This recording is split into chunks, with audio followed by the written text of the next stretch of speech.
I would like to start by wishing all of us women here more empowerment, more knowledge, and a stronger way to foster the circle of womanhood. Good morning, friends. What's common between Indra Nui, Leena Nair, Sheryl Sandberg, or Debarati Sen? Well, they are all successful, and their mantra has been choose to challenge, the theme of International Women's Day 2021. They did not hold back and broke not just the glass ceiling, but inspired an entire generation. Women empowerment in India has taken off due to Sarla Thukral, the first Indian woman to fly an aircraft in 1936. Our mentors, Mr. Vishnu Dhanuka and Mr. Sanjay Bhuvania, also chose to challenge the perception that women can't be great investors and created Millennium BAMs. More than 5,000 women now give men a run for their money with their investment skills. That's the power of belief. And before we start with today's topic, I would like to thank you, gentlemen, on the occasion for thinking out of the box. Today's topic, India's growth story post COVID, and how technology is revolutionizing business and personal life. Innovation is the name of the game. Artificial intelligence has made a real difference in the way we think and the way we act. We are not surprised when we say, Alexa, dim the lights, please. It's been a hard day at work. Could you please put on some soft music as well? This is a fact, not fiction, thanks to Internet of Things or incredible opportunities which technology has offered us. Robots that serve my favorite masala chai will soon be available on Amazon. Smartphones have given birth to mobile offices and helped us order anything we want from our favorite restaurant. Even robotic floor cleaners keep our homes spick and span, which has been a savior during the lockdown. Now, what next? I'm excited, aren't you? So now let's invite our guests of honor today. Our first speaker for today is a former chairman of the National Association of Software Services, and he says that two things have changed his life: sleep and exercise. He shares his father's passion for software and music, and when it comes to achieving goals, he goes the whole 22 yards since he's an avid cricketer as well. His legendary father, Mr. Azim Premji, is a man of principles, and Rishad had to apply for a job at Wipro. Not only that, a request by Rishad to stay at a Wipro guest house in London was turned down by Premji Sr. Let's welcome the chairman of Wipro, Mr. Rishad Premji. Thank you, Rishad, for being on a forum. Thanks, Rachna, for having me. Thank you. I'm looking forward. Our next guest weaves two passions together: fashion and technology. This aspiring fashion designer greets her friends with, "Give me a high five." She joined Intel straight out of college after completing her master's in engineering from Oregon State University and is the country head of Intel India. When she is not making semiconductor chips, she is designing her dresses. Am I right, Nivriti? She's been instrumental in the acquisition of Mobileye, a specialist in driver assistance systems, by Intel to reduce the incidence of accidents in Karnataka. Please welcome the technologist who is a designer at heart, Ms. Nivriti Rai, in conversation with Mr. Rishad Premji. Over to you, Nivriti. It's all yours. Thank you, Rachna. Oftentimes, when I hear my introduction, I begin to think, really, and do I really do this? Do I really deserve this? My children often say that you are a cat at home and you're a tigress at work. So I guess that's Oh, the wow. Now we know the mantra.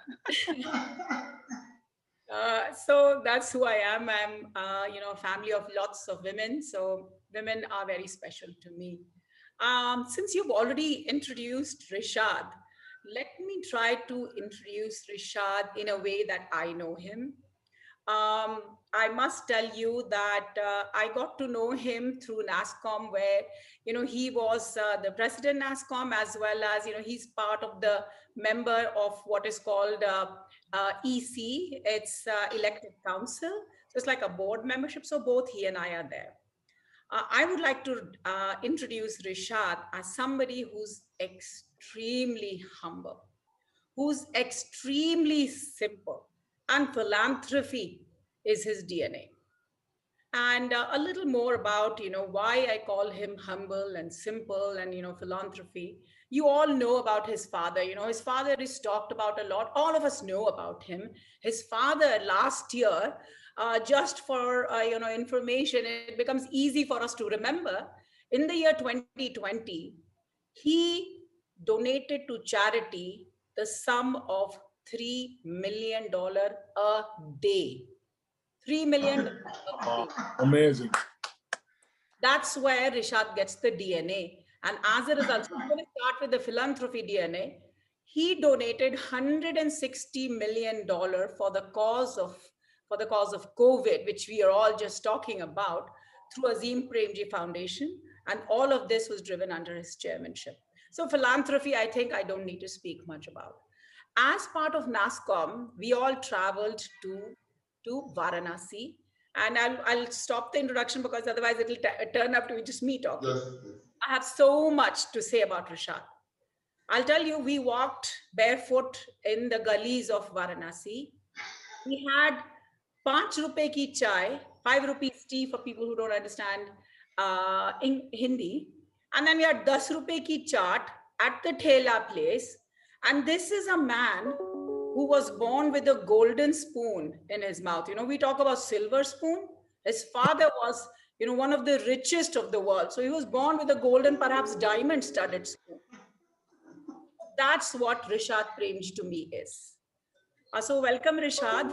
I'm looking forward to hearing your stories that have not been published, something that we all can learn from.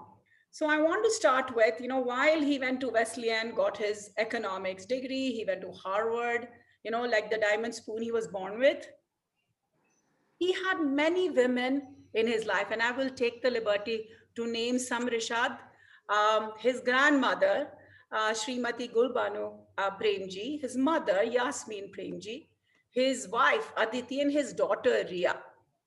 What I would like to know from you, Rishad, is how have these women influenced you in the person and the human being you have become? What have you learned from each one of them? so first of all, Nivriti, thank you. And let me say, I've never been as I do many of these in many different formats. I've never been as awkward or embarrassed as I feel at the end of this combined introduction. So thank you for that, and thank you for having me. Look, I grew up in a unit of five. My grandfather passed away very early, and so my grandmother was a core part of my upbringing. And very interestingly, my mother and my grandmother got along very well, and they were very, very close. In fact, I think over time, my mother became closer to her mother-in-law than to her own mother over time. And so they were very strong, independent, working women. And so I was very sort of emotionally attached and influenced by them. My grandmother was a doctor that never practiced medicine, but she helped with a colleague set up the Children's Orthopedic Hospital in Bombay. And I would visit her there from time to time. And just the notion of sort of being relevant in the communities in which you live and breathe and not being detached and divorced from them came from her very profoundly, very deeply, very accidentally, not overtly. Uh, and my mother is just a remarkable person. My mother is the same person I know from 44 years ago or whatever, 40 years ago, if I have memories from from the time I was 4 years old. And she's been unaffected by change. She's been unaffected by the success of my father. She's still the same woman who can go to the gully go cheese, her idea of a vacation. And seriously, this is her idea when she goes overseas is to spend 8 hours at Home Depot. That's her idea of fun. That's her idea of what stimulates her and excites her. It's not shopping for clothes and those kinds of things. And so I think that very fundamentally and profoundly influenced us very deeply as we were growing up. And then Aditi, my wife, and I have had a chance to know each other since the time I was 16.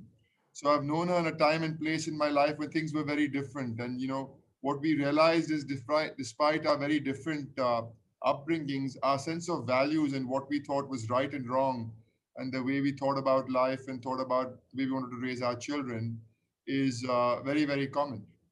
But my daughter's of a different generation, and I'm getting to learn her. Right, she's turning 13 tomorrow, and it is, it's a different world today. It's a different world that's very technologically connected. I'm not the cell phone generation or the Instagram generation, so I've learned that. But that is innately her, and so I'm getting to learn and speak her language more and more, and I'm very much second best. But I'm enjoying this phase and enjoying the time with all of these people in my life.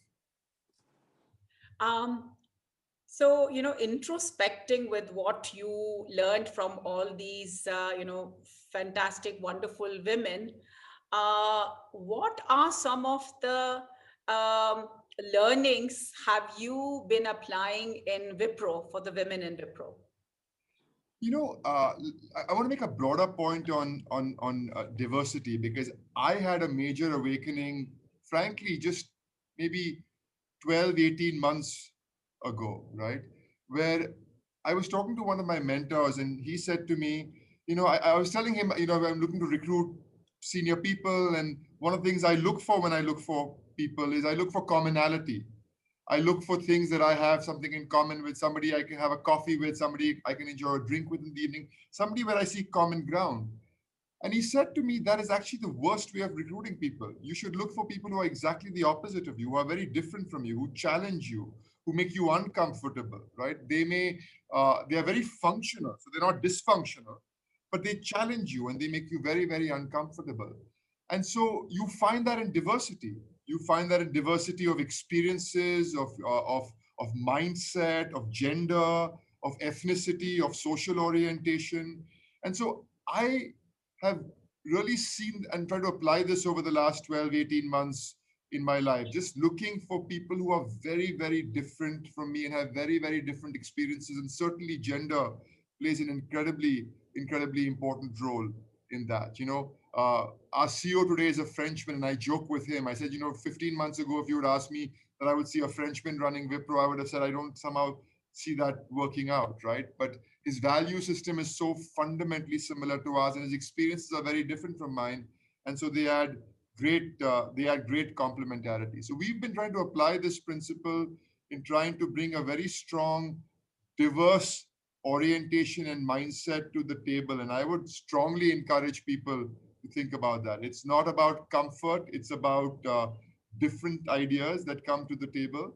And so we apply that in every form of diversity. We have a formal group in the company which is focused on a diversity and inclusion agenda, and we are nowhere where we want to be, right? Today, 50% of the people who join us, about 35% of the people are women. But but the reality is in leadership we're very, very poor. Less than 10% of our leaders are women, and so there's a very, very strong focus to change that, not to meet metrics. I'm not obsessed about being able to tell people that 30% of our leaders are women. It's about the diversity and the strength that it brings to the table, right? So that's one.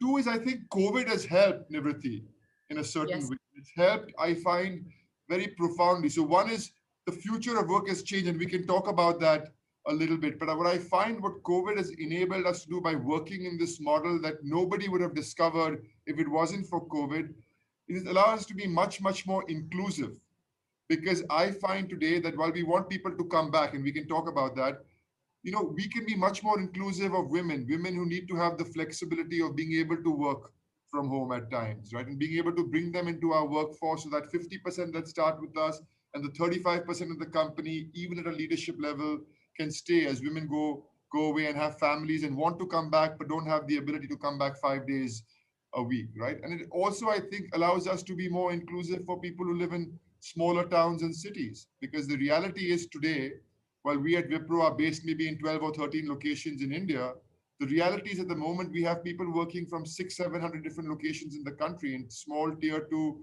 towns and cities. So A, the model can work, but B, you can be more inclusive. You can be including people into your ecosystem that have no intent of wanting to be in Bangalore or Hyderabad or Mumbai or Chennai, but want to be in their small towns, and now they can be a part of your talent base that you can access. So I'm hugely excited about just the philosophy of being more inclusive, and including people in your ecosystem, in your organization, that are different from you, that challenge your core, that make you uncomfortable, that even though they work for you, you are stressed when you're reviewing them, or you are stressed when you're having a meeting with them. And by the way, I have situations like that at times, and I love it because I feel I'm the better for it at the end of it. So, Rishad, you actually read my mind, because my next question was going to be, what has COVID taught us as a person, as a society, and as a corporate? I think some of which you answered. My next question was, how has that influenced in any decision you have made? And you just answered that you have people working from 700 different locations. So, just to add a little twist to it, now people can work in Wipro from anywhere or any part of the world. Now, when I look at corporates like mine, for example, Intel, we have some concept called expats, which means people who are working from US get paid in the purchasing power parity of US. Now, with this level playing field, people can work from anywhere.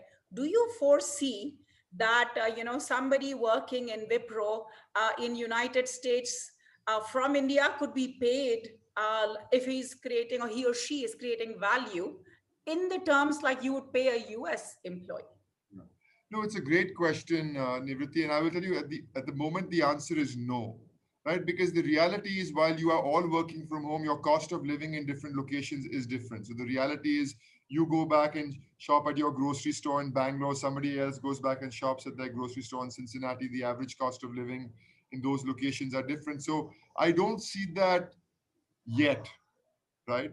Um, but I want to make a couple of other comments on this. What has COVID taught us, and what do we see changing, right? Because I will tell you, the biggest learning for me has been just empathy and vulnerability, right? Just being able to understand where people are coming from, and just because you are coping with it well, uh, your appreciation for people who are struggling with it, your appreciation for people who are living in confined spaces and don't have the kind of support systems, right? Or are also doing their home chores and their work chores. So one is a deep appreciation that people deal with difficulty differently, and you've got to have deep empathy and understanding, even though you may not fully relate to it, right?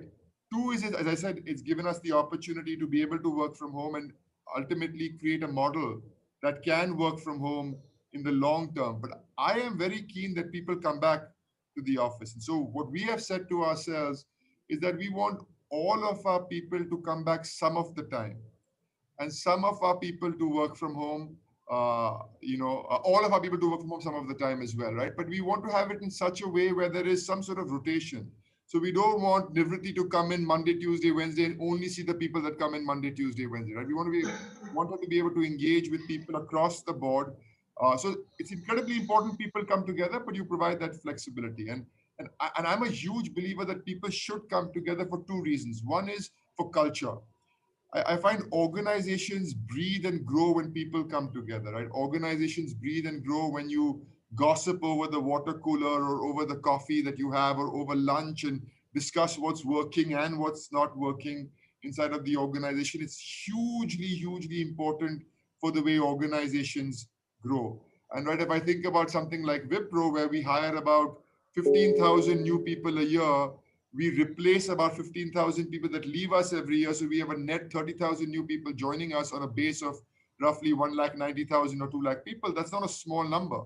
And so, how do those people learn the organization? They learn the organization by engaging with people in other parts of the organization. And this model has a transactional limitation. It would be different if we were all sitting in a room together, right? So that's the other thing I think is very, very important for is innovation, because I find innovation doesn't happen linearly.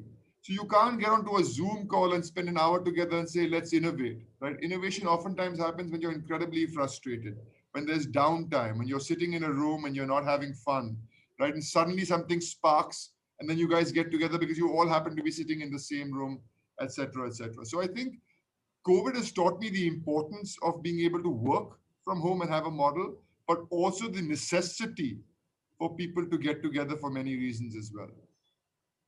And the technology that enabled us to work through these trying times. I mean, who would have thought that, so many of us would be seeing each other in the Zoom call? And, we have so many Indian versions and American versions coming up.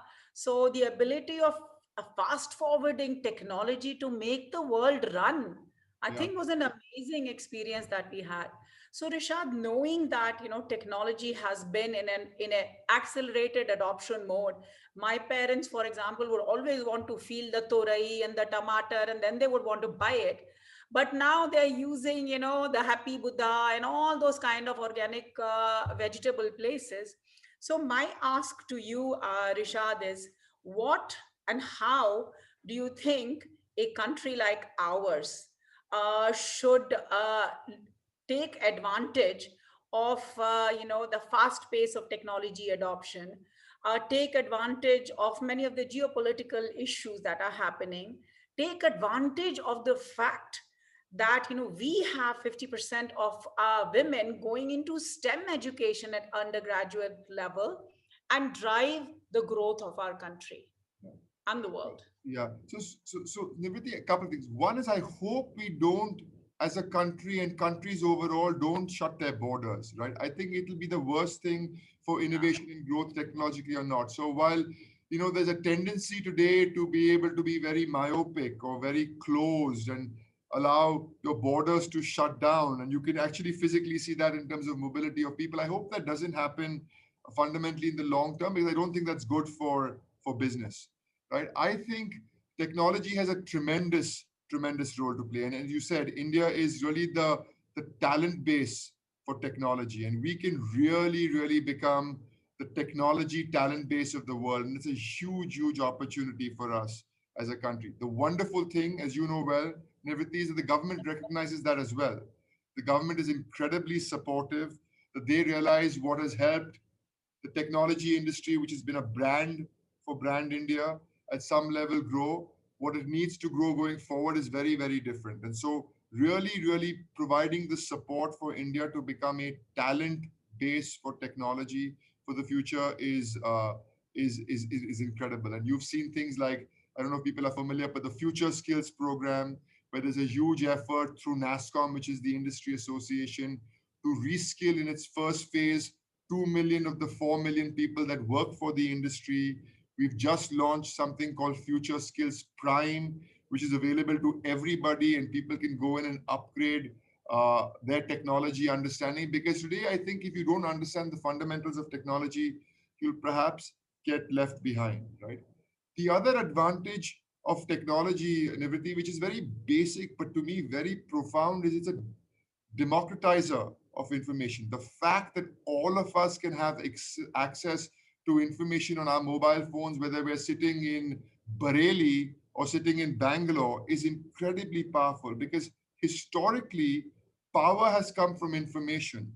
And if you disseminate information equally, you break that source of power, right? If I know something you don't, just because I know it because I have access to it, I have power over you. But if we both have access to that information, we can both use it impactfully. So I think it's incredibly powerful what technology has been able to do with our smartphones, with our phones in our hands, and the access to information, right?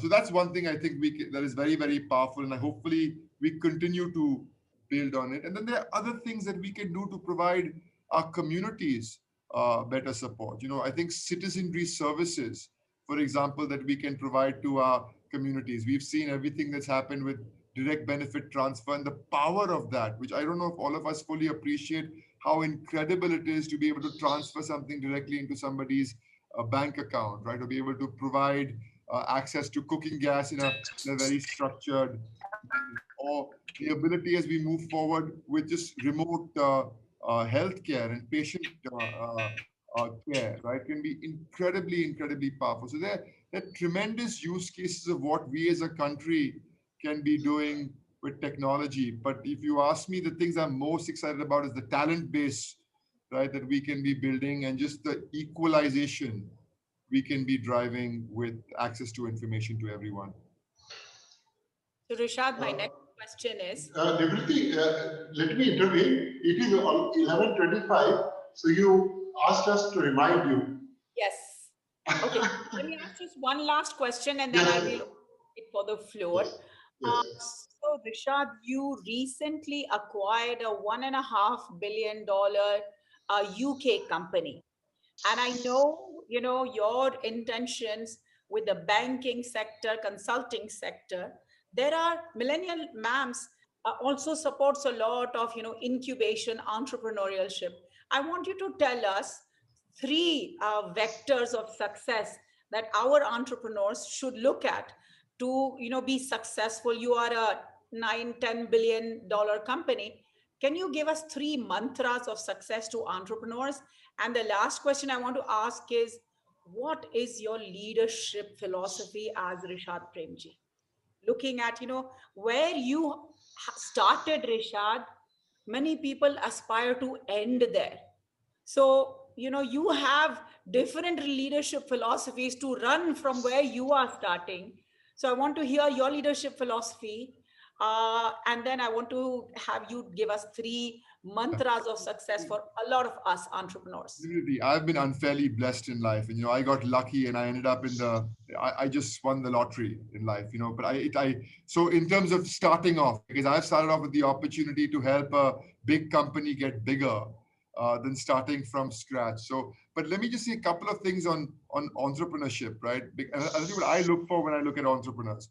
One is I look for deep, deep passion and a deep sense of belief that one can create something and make a difference. I'm always allergic to people who talk about making money, because making money is incidental. You cannot begin with the philosophy that I'm starting something to make money. You're starting with the philosophy you want to build something, you want to create something.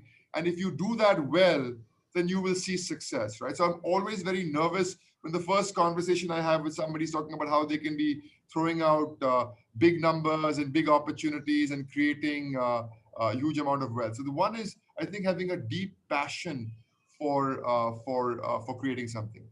Uh, Two is, I would say, surrounding yourself with really, really good people and having the self confidence to surround yourself with people who are infinitely better than you, and to know that, and to have the humility to accept that, right? And your challenge in leadership is, how do I get someone who should have my job working for me, right?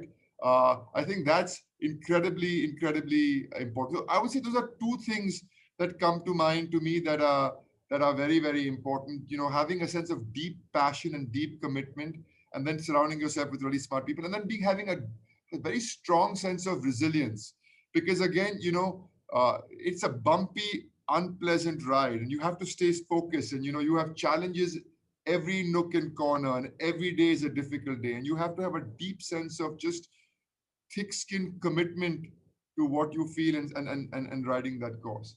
In terms of my own style, my own style is very listen and learn. It's a very understated, sort of vulnerable style. I'm not afraid to say I don't know. I was 10 years ago. I'm not afraid to say I don't know on many different things. Uh, is to surround myself with people who are infinitely better than me, and to have the humility to accept it, and to know that how do I find ways to retain these kind of people, to learn from people at all levels, to take notes. I'm not afraid to reach out to someone 3, 4 levels, 5 levels into the organization and say, I don't know. I don't understand this. Help me understand it. Or tell me what you think. right? It's a style of yeah. So those are some of the things that come to mind. And I can vouch for it, guys. I was telling Rishad that we'll talk about AI. He said, "No, Nivriti, I would rather have you talk about AI and let me talk about the philosophies and the growth areas, etc." So I'm reading the questions, and it is interesting that many of the questions I've already asked of Rishad. Let me just pick a few that we haven't asked. So Rishad, Nivrit- there is one. Hi, Nivriti. Uh, Yes. I'd like to come in with the vote of thanks because the next uh, panel is in. Is that Okay. okay? Is that okay? Absolutely. Uh, Absolutely. we are we are so honored to have you all. The true test of leadership is how well you function in a crisis, said Brian Tracy. 2020 was a most challenging year, and you, Nivriti Rai and Rishad Premji, have shown us the way on how to leverage your strengths with a bold vision, balancing the risks with deep conviction, big ideas, and your empathy. Thank you for your inspiring stories through which we believe India is well poised to come out of this pandemic by using technology meaningfully. Thank you, Nivriti Rai, for paving the pathway to create opportunities for women in the workforce, shattering the glass ceiling, and for your work on AI in road safety. Thank you, Mr. Premji, for boldly painting the Indian flag on the forefront of global technology business. Your investment in the Indian startup world is a big encouragement for our talented engineers, giving room for our innate entrepreneurial spirit to rise. Thank you for your work in public school education and the philanthropic activities you support for social change. It has been an absolute honor to have you both address our forum. Thank you. Thank you for having Thank us. you. Thank you, Rishad. Thank you, Nivriti. Thanks a lot. Thank Very you.